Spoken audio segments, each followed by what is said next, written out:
Le Conseil des ministres s'est réuni en session ordinaire ce mercredi au palais de Koulouba sous la présidence du président de la transition, chef de l'État, colonel Assimi Goïta.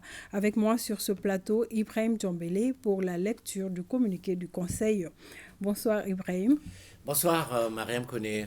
Et c'est à vous pour la lecture du communiqué. Merci à vous. Mesdames et messieurs, bonsoir. Au chapitre des mesures législatives et réglementaires sur le rapport du ministre de la Réforme de l'État, chargé des relations avec les institutions, le Conseil des ministres a adopté un projet de décret relatif à l'opération d'identification des agents des fonctions publiques et de l'État et des collectivités territoriales. Le besoin pour les fonctions publiques de l'État et des collectivités territoriales de se doter de systèmes d'identification accessibles, sûrs et vérifiables est une exigence qui s'est accrue au fil des ans. En effet, les fonctions publiques de l'État et des collectivités territoriales sont confrontées à certaines difficultés et qui nuisent aux efforts de l'État en matière de gestion des ressources humaines, notamment l'absence de fichiers personnels actualisés au niveau des structures chargées de la gestion des ressources humaines, l'absence d'interconnexion entre les structures chargées de la gestion des ressources humaines de l'État d'une part et d'autre part, entre les structures chargées de la gestion des ressources humaines des collectivités territoriales, l'absence d'un fichier unique pour la gestion des salaires des fonctionnaires des collectivités territoriales.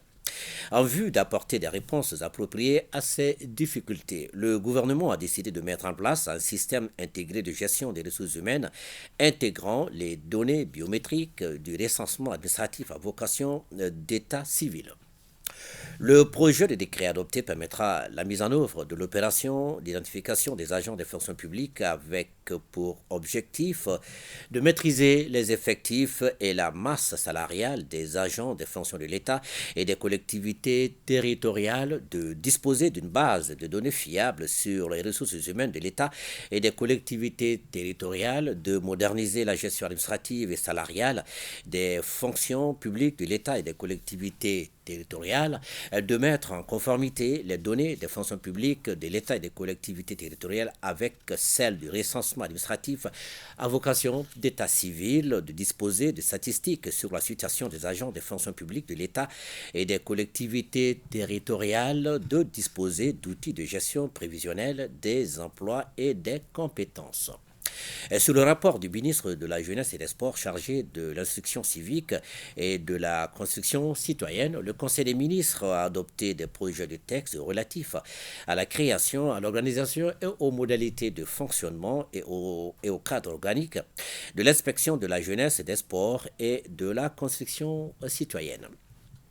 Le département de la jeunesse et des sports chargé de l'instruction civique et de la constitution citoyenne prépare et met en œuvre la politique nationale de la promotion de la jeunesse, des sports et de la construction citoyenne.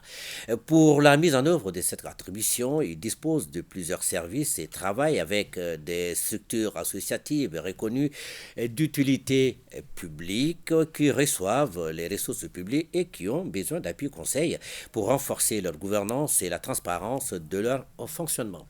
Malgré ce nombre important de services et de structures, le département ne dispose pas d'une structure de contrôle propre qui lui permettent de veiller à l'application de la réglementation et d'apporter l'appui conseil nécessaire à leur bon fonctionnement.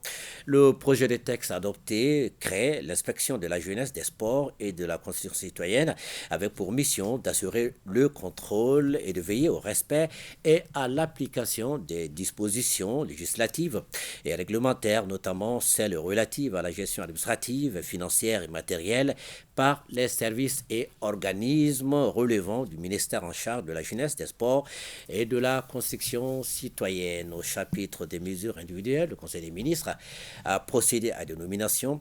La liste nominative des intéressés, c'est sur le site web du secrétaire général du gouvernement, le www.scgg-mali.ml et dans le journal L'Essor.